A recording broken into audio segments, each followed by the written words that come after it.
Welcome to the 12 Stones podcast. My name is Deborah, and we have my mom, Hey, Gretchen, and today we have Mary Hernandez de Carl, the famous Mary. You hear the name Mary bantied around, but we're so glad that you're with us today. We're really excited to talk to you. You're kind of like the all-star of the library fight, I think. Oh, the MVP. Well, that's very kind of you to say, but I don't see it as that way. I thank you for the opportunity to sit down and just have a conversation about the progress that has been made in reclaiming the Christian County Library, because it's been a labor of love that's been over 2 years in the making, and it really has been a wonderful opportunity to bring so many different people together to work towards this common mission of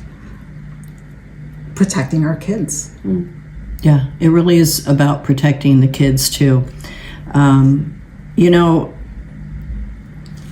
That's so true that, like, when you're saying bringing so many together, you really have brought a lot of people together in this fight and rallied a lot of people. What got you started, and how did you kind of find out about what was going on?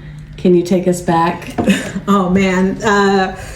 Well, what got me started was, our family moved here almost 3 years ago, exactly 3 years ago, from Northern Virginia. It was a very tumultuous exit from the Marine Corps when, there was a lot of change being forced in our country that brought us here, with the COVID shot mandates, with the infiltration of Marxism into all of the government's institutions that brought us here. And when our family moved to Christian County from the Marine Corps, I wasn't expecting to see what I saw at the library. Yeah, that happened to us. We moved from Texas, which in our area of Texas was rhino country. And we thought, oh my goodness, this is a super majority red state. We were jazzed, and then boom. Yeah. Right away, you find out that things are not as they seem. They really don't. It's incredible, because there are all these red flags that stand out that we were able to spot. And when I say we, it's my children and I. Really, we're able to go into the library and immediately spot the Anti-Racist Baby book and all the other books pushing these social constructs that are being shoved down everyone's throats, that even at that point a 6 and 8 year old could spot. Was really shocking. And so, because you homeschool, right? So you were in the library a lot. I was in the library a lot, and unfortunately not finding much quality content there. And that was what really struck me and prompted me to become involved, because when we moved here, we came here because there was no way that my husband and I could relocate to his home state of New York, or I could go back to my home state of Illinois. This was going to be home. And there was no way that, I was going to let, my new hometown become what I fled. Yes. I think that's an important distinguish for a lot of people who are transplants to this area, is that we're realizing we can't run from it. No, forever. You can't run from it forever. Yeah. And there's this term, blue state refugee. Absolutely, that is what I am. And there's a lot of people here. And I think, I was pretty shocked that when I, noticed this, these books in our libraries that were not appropriate for children, and quite frankly, were very dumbed down. I started talking to people in the community about it. And what I found is that the locals weren't really aware of it. They weren't aware of what happened in Loudoun County, how a transvestite raped a girl in a high school bathroom, and then was relocated, and the father was brutally arrested by America's version of the Gestapo now.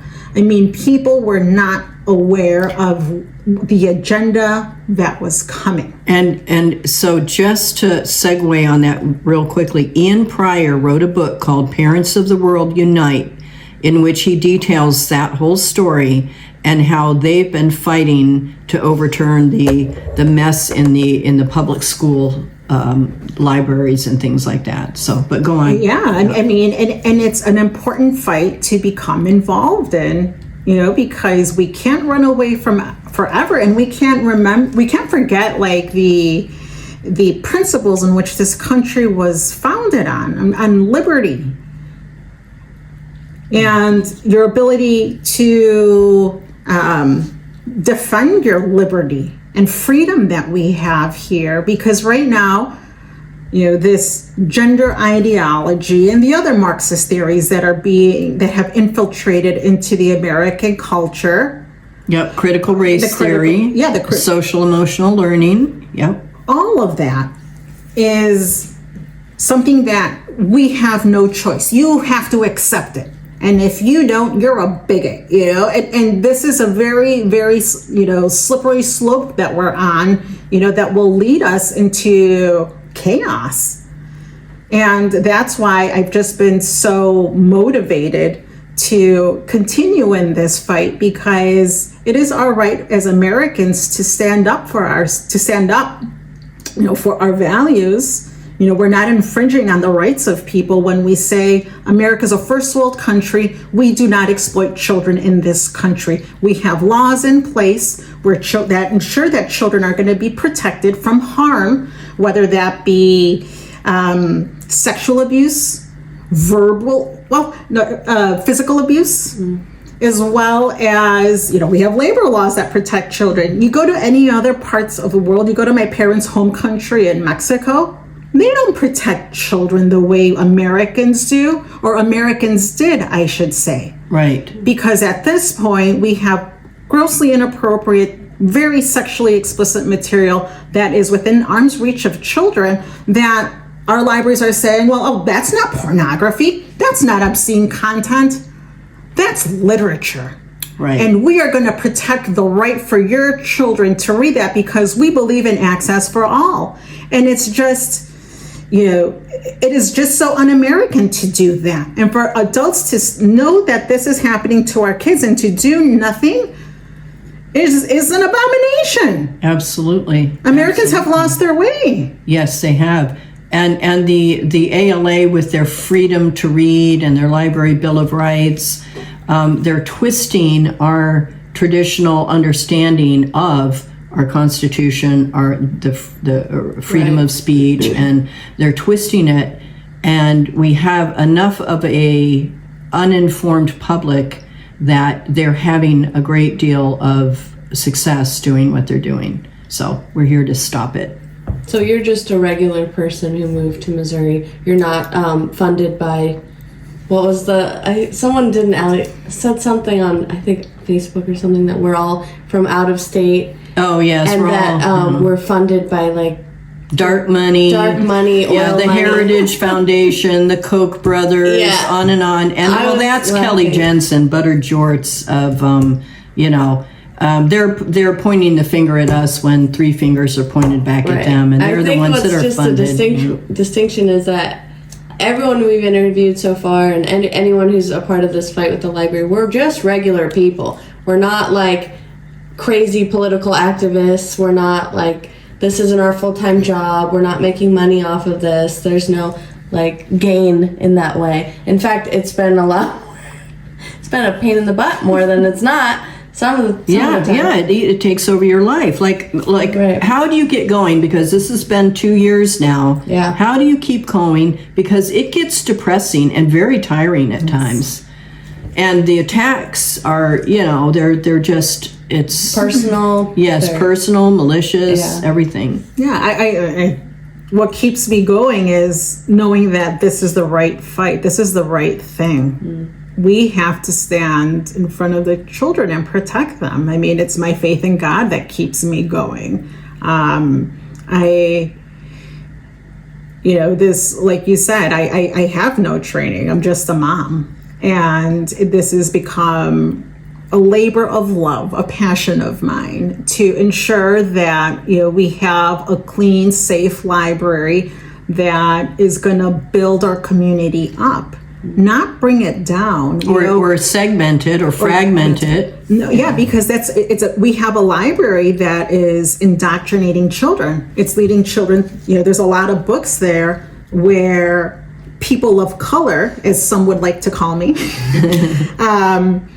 are victims. Yeah. Where we are portrayed in a manner that, we are inferior and that we actually, should dislike the white man and should hate this country because it's so evil. Like, it's really, there's a lot of poison there for children. So, this is just the first step of a whole, long list of grievances, you could say, that I have with the library, because I think there's a lot of potential for there to be good to come out of this fight. And I intend to stay committed because, I've said it many times where I feel like there is no reason why the Christian County Library cannot be the crown jewels of all libraries in all of Missouri. Why we can't have beautiful books that build up our children and inspire them to be creators, innovators, the next great thinkers of our time. But instead, we have books that teach them about bathhouses, gender theory, and and there's the book, The Queen's English, that helps children identify themselves as the type of homosexual man that they see themselves as. I mean, it's just disgusting. Yeah, and this is all taxpayer funded. Yeah. The thing that is really bothering me is the gender ideology, because that is a bridge too far, I think, for most people. Most people who are liberals that I talk to, that is also a bridge too far for them. That's the moment where they say that the mutilation of children and the intentional dysphoric pressure that gets put on them to make choices that they are not ready for, that gets to me, and that's the one that is my big focus. The fact that they have board books for 0 to 2 year olds, for books 3 to 5 year olds, 5 to 7, and on, where they are promoting an ideology that encourages a loss of reality, really, about who you are as a sexed being, and that you can be the opposite sex, or whatever else that they, I'm sure they'll come up with other stuff, but it's really an industry. It's a multi-billion-dollar industry that has come for our children. And to know that we have a library and that is promoting that kind of stuff among children is it's just unacceptable. I think promoting is the key word too, because it's not like it's just an equal access to all these books and those just happen to be there as well. It's there in the front, they're eye level with all the children, they're disproportionately available to kids. 430, they're saying 430 books under that one tag LGBTQ plus. In our library, 90 they're saying in the children's section, and then the rest are in the teen section of the library. So all of those, most of those books are promoting a very dangerous ideology to minds who are not ready to handle that. Yeah, I mean, and during this process of, understanding the kinds of books that we have in this library, I know some of you have, both of you have read some of these books, and even as an adult, who is centered, yes. and I had to take long breaks in between each book. I found books like Flamer, Blankets, Fun Home. They're just dark. Yeah. They are really harmful, and it's dangerous when you hand a book. It's dangerous to hand a book like this to a child because, I mean, they're gonna, unlock a Pandora's box, and where is that going to lead them? If you're already dealing with a child who is confused, who is hormonal, I mean, we've all been there. Yes, everybody's been there. It's just, not something that is worth the investment. I mean, if a parent wants their child to read these books, I mean, that's on, between the parent and the child, but to make these books accessible to children and to place them on bookcases, in bookcases that are right in front of the checkout station, where any child can pick up a book and flip through the pages and see grotesque pictures that have such graphic displays of sex acts and other unmentionable things. I mean, it's just not what I feel is a reflection of the values of this community. Definitely not. Indeed. And I think what's really important to note is, when we push for there to be policies put in place to address how these books are handled in the library, with how they're labeled or where their placement is, the suggestions that we make come out of a place of concern. This is by no means an attack on the LGBTQ community or any other person, or type of individual that is found in these books, but it's just, it's dangerous. And it's the obligation of the library board to listen to what their constituents have been telling them and come up with solutions if they choose not to implement the solutions that we are suggesting to them. Exactly. I think that is a great point, Mary, because we've been doing this for months, for 24 months, over that maybe. There's been more than one solution suggested. There's been more than one solution suggested by various community members during the library comments.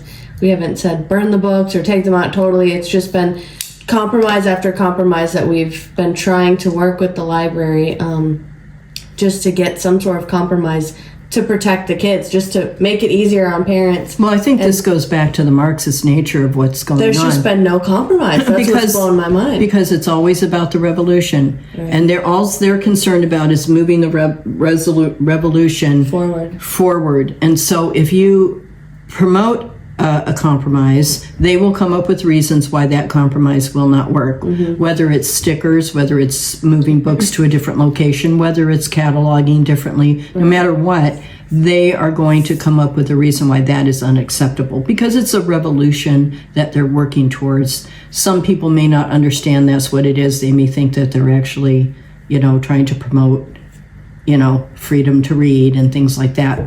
But really what's behind it is a very organized political movement. Yes, because there's nothing organic about this. No. I mean, when you look at the books that are added into the library collection month after month, the books that are pushed out to the children, like we signed up for the Beanstack updates, and I am just shocked. I remember one month when my son was in first grade, I had signed up for book alerts through Beanstack, mm-hmm. And they recommended that my son read Sparkle Boy. I remember this. I remember you telling about this. Sparkle Boy. And I thought, wow, with all the great children's books, right. Rikki Tikki Tembo. Yes. I mean, there are just so many beautiful books that will unleash a child's imagination in the most positive way. And this is what is being recommended to my son. Mm-hmm. Was just jaw-dropping. Yeah. I mean, and we notice every month they're adding new books to the collections, new displays, new movies. Right. And then when you recommend that they buy books by Ingrid and Edgar Delaire, which is one of my favorite authors. Absolutely. They get denied. Yes, that's right. Well, I mean, when you look at the Chronicles of Narnia, there is one omnibus book that is in, I think, the Nixa library. All the other libraries have 1 or 2 copies of the 7 different books. I mean, those are some of the most classic Right. books that are just wonderful for children, and they don't have, you know, a full set of them in any of the libraries except for that one omnibus, which no kid is going to pick up something 3 inches thick and read it. And so that's what they do. They are actually weeding out, censoring and banning books of our collective culture, classics, traditional books, actually books of knowledge, of science. All these things are being weeded out, and they're putting in the most heinous, just pieces of. When I was a kid, you used to be like, oh, here's the dog section. And I'd sit down in front of that shelf and I would sit there and pore over every single one of the 30 or so books on dogs that there were. My kids don't have that opportunity because of the way the books are categorized at the library. We have to mince around and get on the computer and hope we can find it and hope it's on the right shelf. And it's next to a bunch of other books that have nothing to do with that subject. And it's...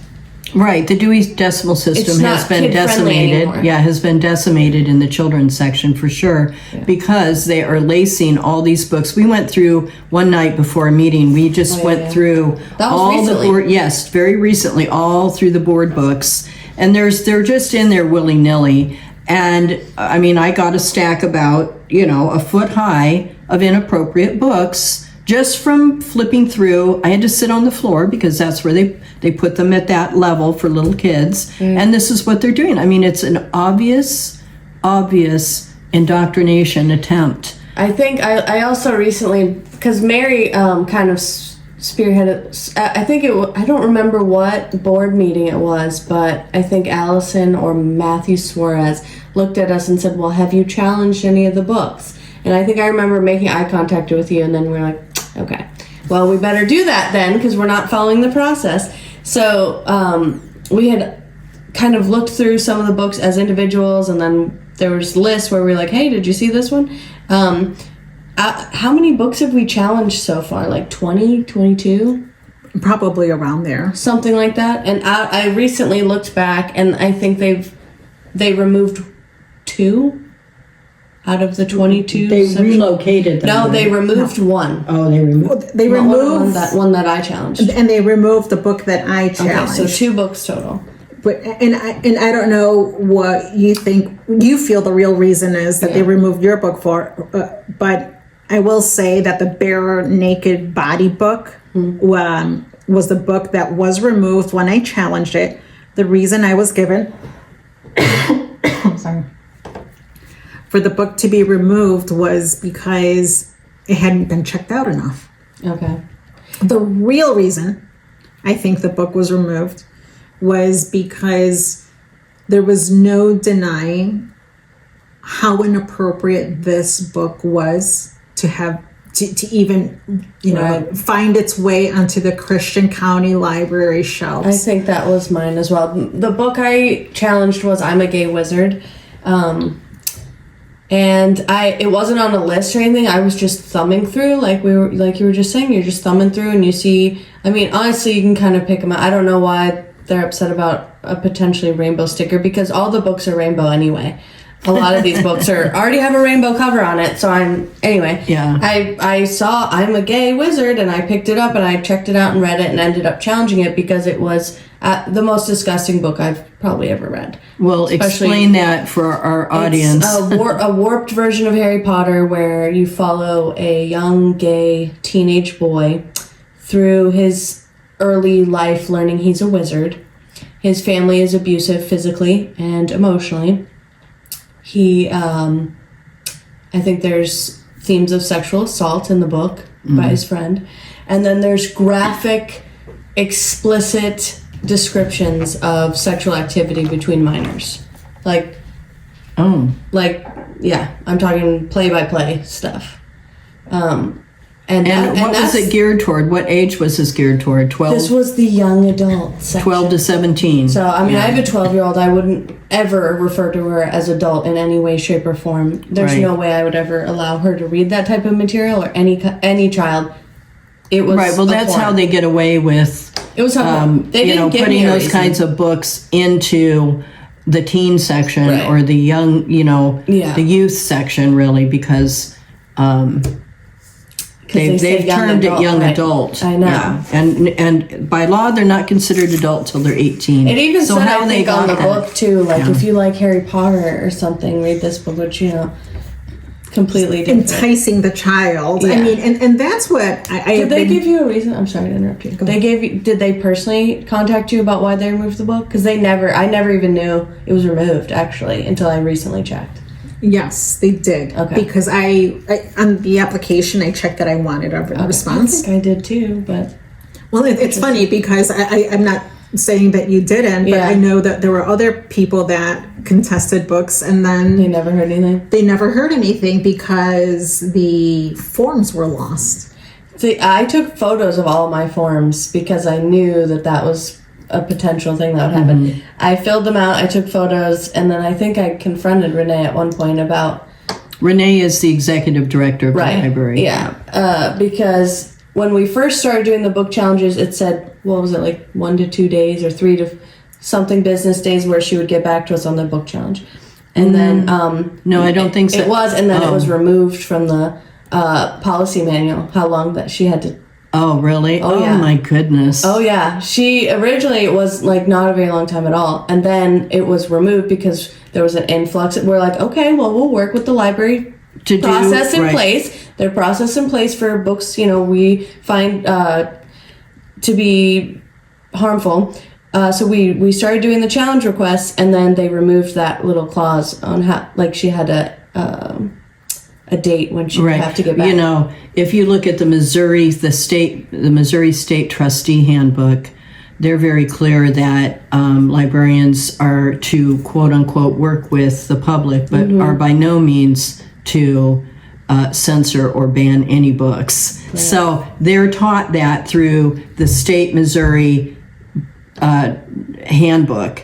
And that's why it's very important that the library disassociate itself from I just want to bring the national organizations. Yeah, and I find very interesting their use of the word ban. Because no books are banned because you can always access them. If not through the public library, you can go through Amazon. Different channels to purchase the book for you. Because quite honestly, if we wanted to behave the same way the left side, the people that do not agree with us, behaves, we could very easily call all the librarians book banners. Because what happened when I requested Pocahontas by Ingrid and Edgar Delaire? They said no. Oh, so by their own standard, they banned that book. Do you think they're racist? Yeah, I do. I do too. I think they're racist. Yeah, the librarians. I think there are very racist undertones in the types of books that our library has, and it's not the racism that the left likes to push, where it's the white person being the oppressor. Their racial undertones are ones where, as I said before, people of color are seen as being victims, and they have very few books in the children's section where you have, I guess, great Americans that happen to be non-white that rose above their the circumstances in their life and demonstrate that they're excellent beings.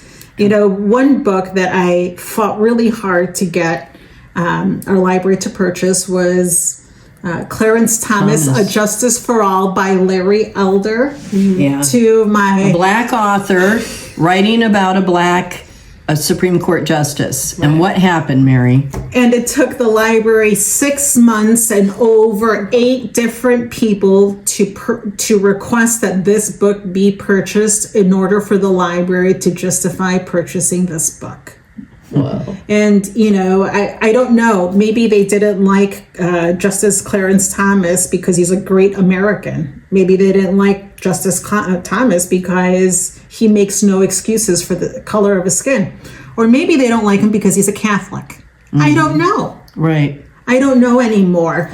But the fact of the matter is that, the library is very driven by an agenda that they have because they have several books about Ketanji Brown. Oh, yes. She doesn't know what a woman is, but apparently, it's worth having several books about her. Or that wise Latina, Justice Sonia Sotomayor, who is an embarrassment for a Supreme Court justice. But, and they have to, you can't forget, the left's fawning over RBG. And they just have this really twisted agenda that I just it doesn't build character in a child, and it doesn't uplift them. And it gives one viewpoint. It's one perspective that is very hard leftist, progressive. These progressive, hard left, socialist, these are all kind of words that end up with tyranny. Really, that's what happens. So when you are deleting out of the library, quote unquote, weeding, which is really censoring in a way. So censorship is a thing. It does happen. Librarians have to make decisions about what to keep in libraries and what to weed out of a library. But they're weeding out the traditional sense of what it means to be an American. Well, there is a bias against the greatness of the Western civilization. Yes, there you go. And, they're, by not having a knowledge-based focus, what they are doing is they're working very hard to have an uneducated populace. Indeed. Because that's what I told them at the very beginning.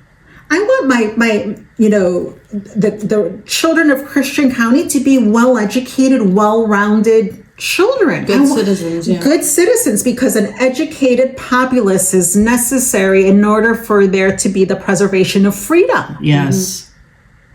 And if we don't learn these basics about American history, about Western civilization, the great thinkers of our time, then we're going to lose. We're going to lose our culture. Talk about the Tuttle Twins. What happened with those? The Tuttle Twins are a series of books that really talk about Western civilization. They talk about economics, and they're very educative on civics and things like that. So what happened with you and the Tuttle Twins series? Well, the library bought maybe 3 books for us.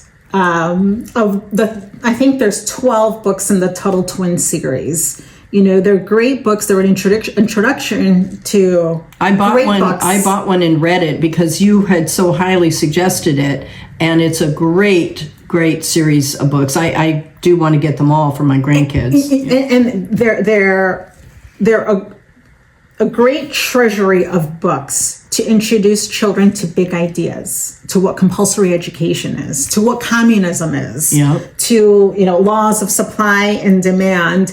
And given that we have such a large homeschool community, and how really the library should be a resource that the homeschool community embraces and utilizes tremendously, I thought, why not request that these books be purchased so for the benefit of the community? And the library has a very willy-nilly manner in which they evaluate which books are deemed worthy to be added to the collection. I mean, to put it simply. And they only purchased a set amount because they were available. The rest of the collection was available on Mobius. And so they expected, 90 libraries to share an entire set of 12 books across the state of Missouri. Wow. And,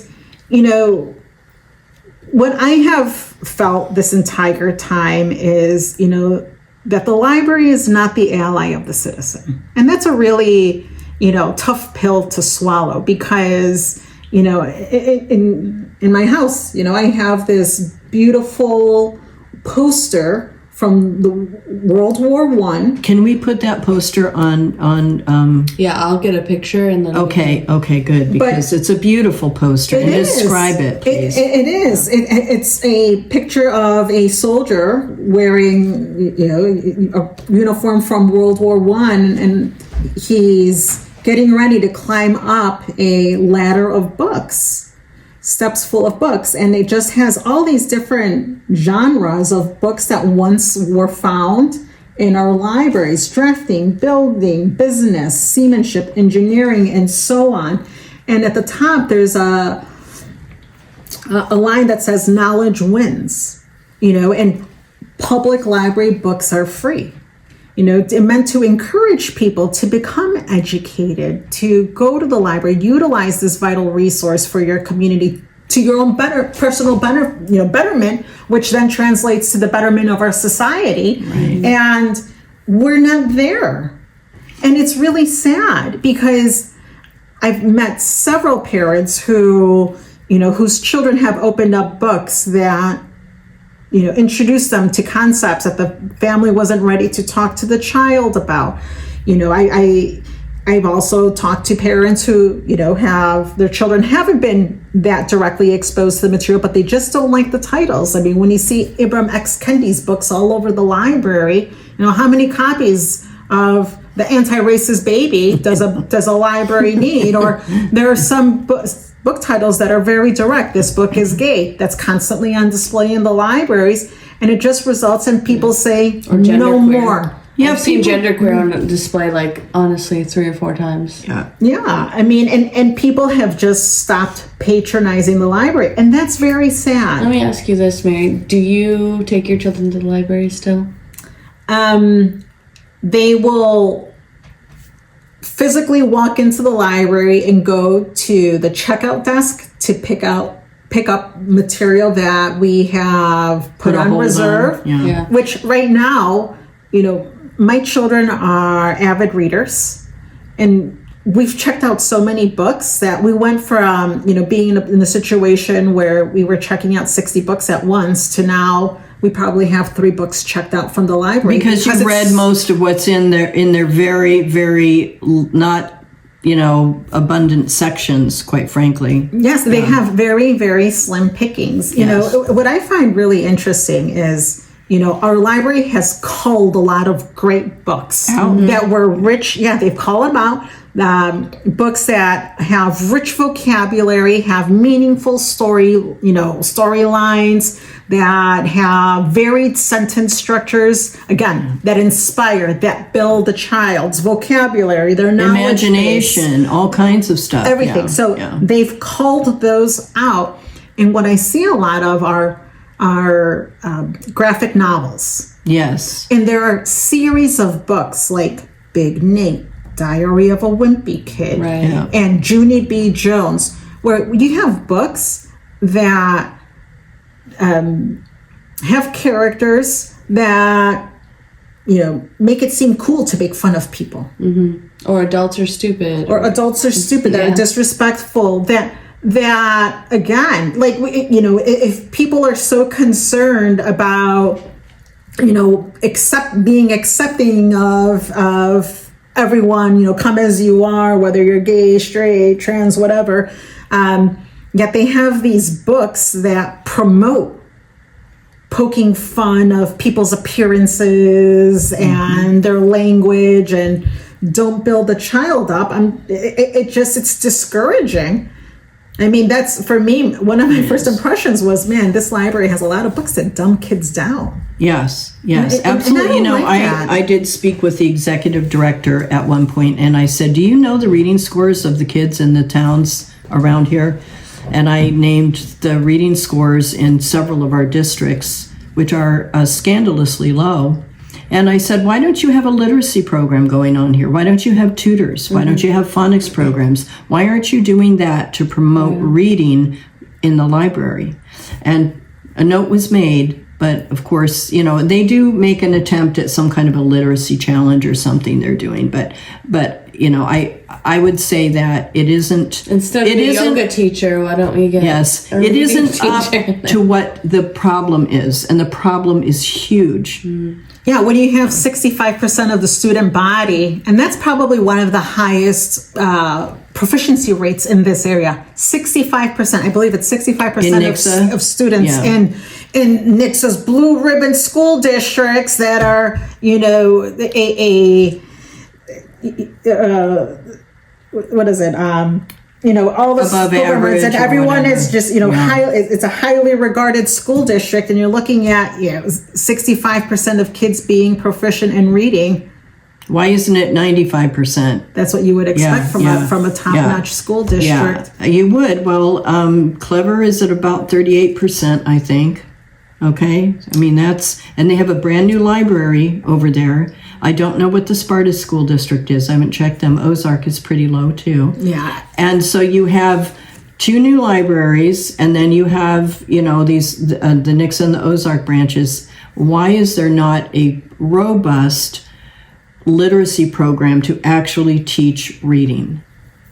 Or to get kids excited about reading. When I was a kid, I was in Battle of the Books. Did you ever do that? No. It was great. You would read a chapter book, over a course of period of time, and then you'd come, to the library every couple of weeks, and there would be a moderator, and it would be like game show style, and they would quiz you on your knowledge of the book. Wow. And then there were tournaments, and people would advance. I mean, that's cool. It was pretty awesome. I mean, for me, like the amount of times that I go to the library, I always see employees standing around. Right. Oh, yes. Not doing anything. The computers are usually full. A few times I've been there, like, oh, there's people on the computers. But you would think, there's just, with a budget of $4 million, right? If we had a executive director that was a creative, out of the, thinks out of the box, visionary, our library would look a whole lot different than it does right now. Yeah, the homeschool mom. I agree. My other thing too is how stark the children's sections look. I mean, they're just a plain color. There's no murals.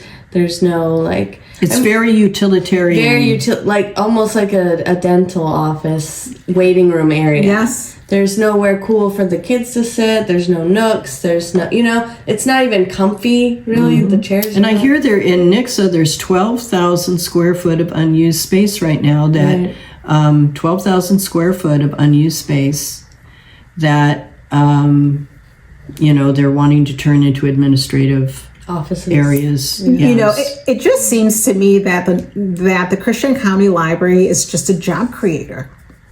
I don't really see the value that they're putting out, for the community members to appreciate. Maybe I think for this, a more senior citizen people. I mean, they have their health clinics there. They have the yoga instructor.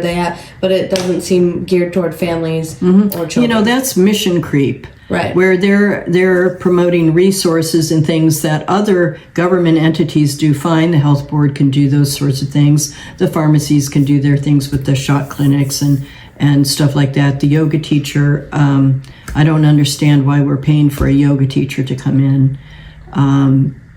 But if the mission of the library is about literacy, actual literacy, which means reading well, knowledge is power, and so what has happened that has gotten the library so off mission? And so I think you have to look at outside influences that are coming in, such as the American Library Association and their state chapter, the Missouri Library Association. And Penn America and Amigos Library. Yes, every library, Book Riot, on and on. There's all these national large organizations that are pulling the strings and taking away local control. So did you think it would be this hard? Did you think it would be 2 years and their books are all still there in the library? Well, I knew that change wasn't going to occur overnight. And you know, what has been, I think, a difficult pill to swallow was that many of us have been asleep for a long time. And these Marxists, you know, have been working very hard to infiltrate every aspect of the American society.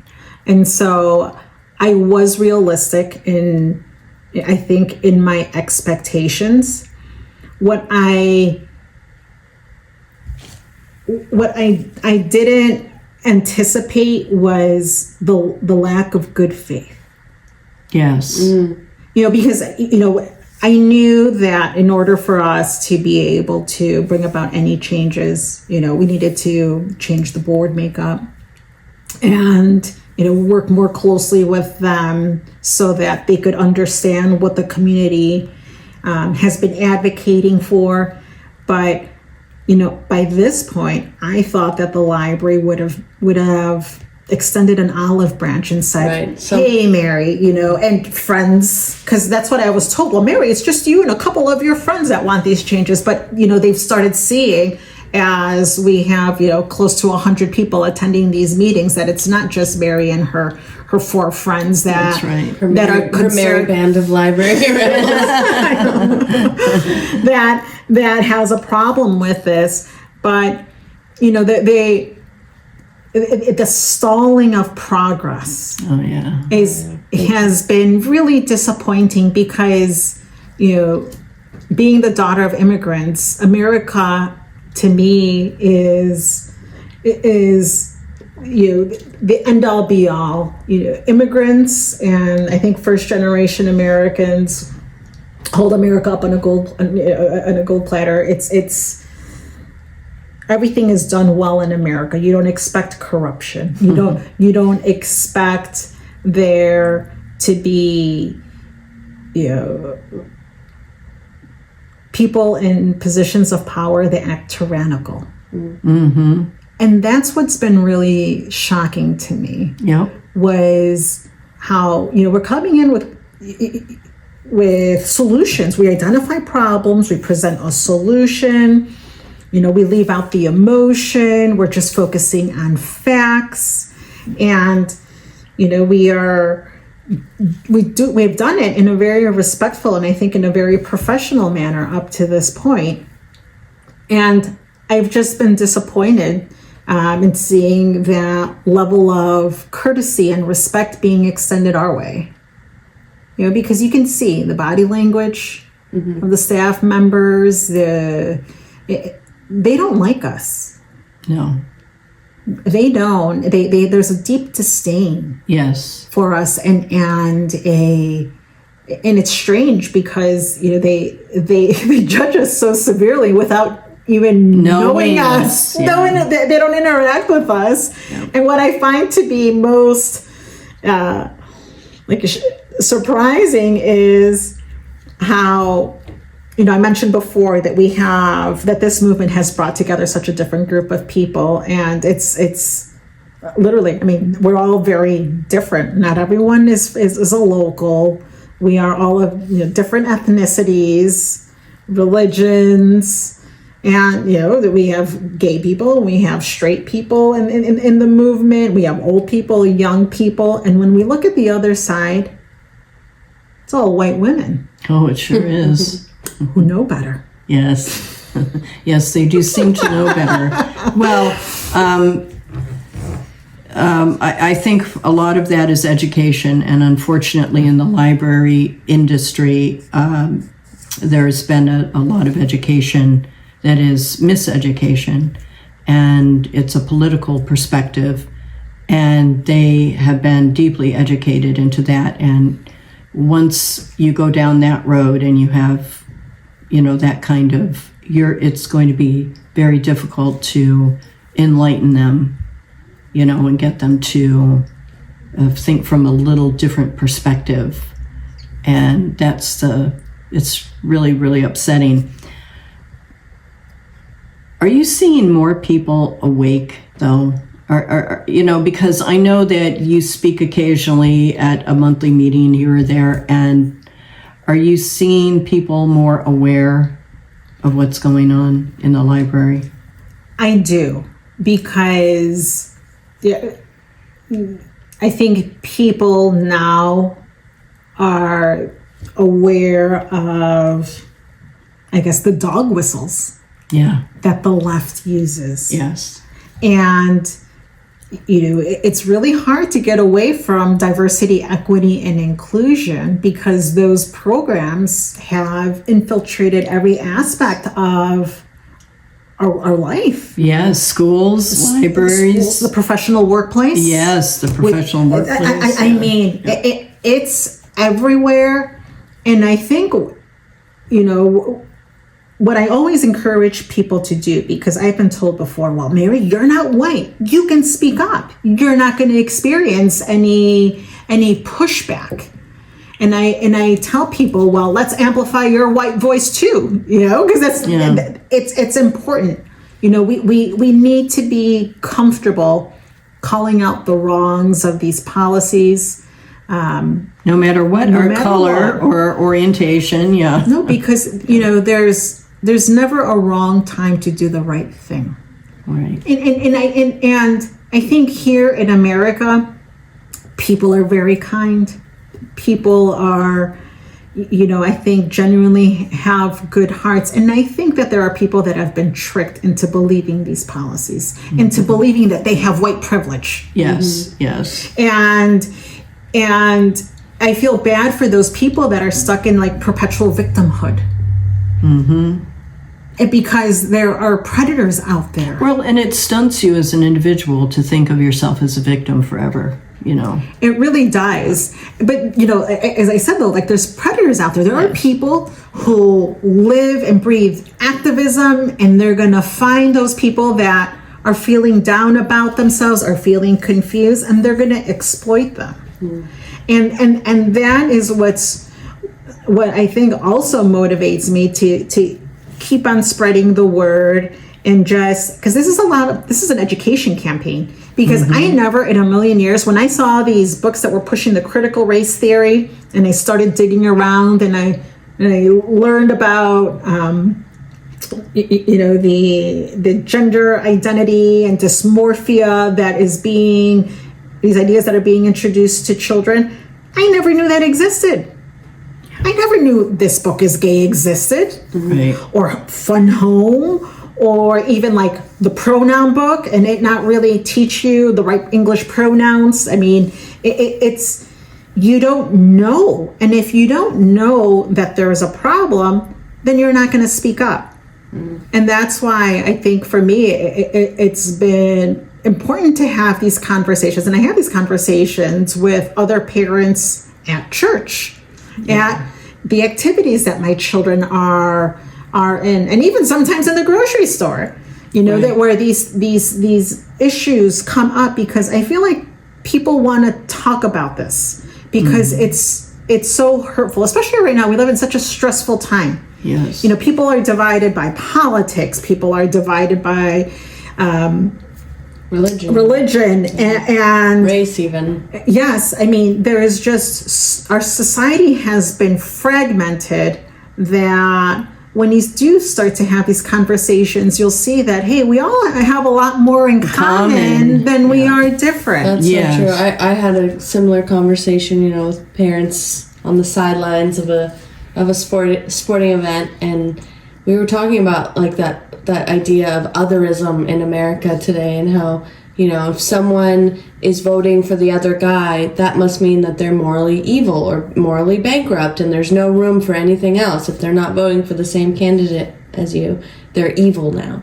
And how insane that is. And I listened to that Chris Barrett interview or podcast with David this morning too. Yes. David Rice did a podcast with Chris Barrett of Gays Against Groomers, and it was an excellent really podcast. good. But Chris mentioned how if you're gay, you're just assumed to have a certain set of beliefs, or if you're Christian, you're just assumed to have a certain set of, or you can't be X, Y, and Z. And I think it's just part of the reason why everything is broken down so much in our country. And I think that's why we need to be so deliberate to fix that. Right. We need to, and it's about having these uncomfortable conversations, which shouldn't be uncomfortable. I mean, you should be able to engage in discourse with your fellow man. Even if you disagree, it's okay. Especially on the subject of protecting children, which is something that I've said this before, but I thought that would be a banner issue where everyone could get behind it, and on both sides, everyone could agree, like, oh yeah, we should protect our children from sexual content, explicit sexual content. Well, let me ask you this, because this is one of the big things that those who oppose relocating or identifying these books, they say you as a parent are responsible. Right. And if you don't want your children to see those books, you need to be on them so that they don't get hold of them in the library. Answer that. To me, that's the same. Makes me so angry. To me, that's like if your child has a nut allergy and you tell them, well, I only made cookies with nuts in them, so you as a parent are going to have to pick out the nuts from all the cookies if you want your child to have them. That it's the same issue to me, because you have this library filled with the books. They're all scattered about. There's displays everywhere. There's no way to reasonably allow your child to explore the library without coming across in some of this harmful content. And so it's... You have 5 kids, too. I have 5 kids, a range of age from, toddler... Well, he's a little older than toddler. But to 12. So my kids are in 2 sections of the library, and of course they're on opposite ends of the building in Nixa. The young adult section is on the other end of the building. So there's no way for me to reasonably make sure my toddler is not looking at... Racist baby, anti-racist baby board books, and my teen is not reading good Gay Wizard in the young adult section. So yeah, I don't take my children to the library anymore either. That's a recent decision. It makes me sad. But yeah, to what I would say to that is, why are you making it harder on parents to access the library with their children? Yeah, I mean, and my question is, what are you hiding? Well, I mean, because that's because this content is hidden in books. Yes. Not every book is going to be not. In the idea that I brought up to the library at the very beginning is we need to be able to judge a book by its cover. Right. We can't judge every book by its cover. No. This book is gay. Well, it's very clear what that book is about. But when you have a graphic novel like what is it? Breakaway. Maybe I think it's The Breakaways. A parent would never expect to have their child, turn to a page where there are 2 boys kissing on the soccer field. Mm-hmm. You would never expect that. And so until we're able to judge a book by its cover, the same way we're able to judge movies, TV shows, video games, and apps, then we've got some work to do. I know. If we have to have a trigger warning on a YouTube video, why can't we have that for parents in regards to sexual content? So why do you think we can't? Why do you think we can't? Why are libraries such a vector? Because there's a battle for the mind of the child. That's right. Wow. If you can control what they think, you'll be able to control how they act later. Because there is no other rational explanation for them. What are you hiding? Yes. I mean, it's about having informed consent. Yes. Exactly. And they don't want that. And it took me a long time to come to that realization. Because my heart doesn't work that way. No, I know. I think people are good. Yeah. Yeah. And it's sad. It is because it's distrustful. And that means that there's an intention there and it's not good. Right. And that is where we're at. And that's why I'm not going away. Right. No, I don't think any of us are going away. I think the loose alliance of all these people in this area has become like this. It's kind of like a safety net, and it's just, yes, it's the fellowship of the ring. There we go. And nobody is going away. And I think that is the biggest strength, is all these regular people who never wanted to have these issues or get involved or anything. Or, public speaking or any of the things we've been doing. That's right. Because I remember even, like, I came into the scene about 4 months after you had begun. And even 4 months later, you would get up and speak, and you were still like a little shaky at times. I find myself still a little shaky at times because it's not our natural, our natural bent to do that. Yeah. So, and when you think about it, you're outing yourself there, yes, as a defender of children. And what does the left do to people like that? Cancel you. They cancel you. Yes. They go after you. Yes. But that's a risk worth taking. I think we all agree, because we haven't stopped. That's right. That's right. I mean, that's not, and that's just the world that we live in. And until times change, I hope more people join the fight, because there's more of us than there are of them. Absolutely. There's way more of us than there are of them. And name calling, being called Christian, white nationalists, bigots, what else? White supremacists, fascists, on and on, Nazis. After a while, it just doesn't even faze you anymore. You're like, oh, okay, they're just named. It's just like, it's almost like, naughty high school kids having temper tantrums. I mean, that's really kind of how I think about a lot of it. Is they're unable to self-regulate sometimes. It is. Well, because all they spew is emotion. Yes. Give me some facts. Give me a convincing argument. Right. I have yet to hear an argument that is based on fact as to why things should remain the way they are. Yeah, I agree. I also think if the intention was good, why would there be even a small compromise? There's been nothing.